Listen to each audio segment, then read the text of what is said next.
is Valley News Live at 10. Good evening and thanks for joining us. Early Wednesday morning, a registered sex offender walked into 3 homes in North Fargo. Valley News Team's Alex Larson spoke to one victim who is now speaking about what happened that morning.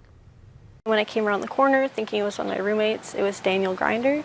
NDSU student Aliana Hofek says she had unlocked the door Grinder used to enter her home just minutes before.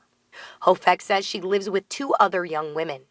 It's a terrifying feeling knowing that someone so dangerous just walked into your house without a second thought. He seemed like he felt like he had every right to be there. Hofek says she caught Grinder entering the house and immediately called the police. One of her roommates confronted Grinder in the kitchen, where he was found playing with Hofek's dog, but refused to leave. He lifted up his shirt to show that he didn't have any weapons.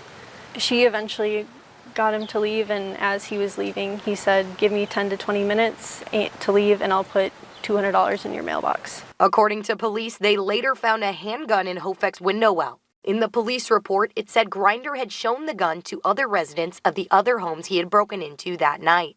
He had also cut the power in her garage. I think it is one of those things where it definitely makes you think again, and it makes you more aware of your comings and goings and kind of who could be watching you.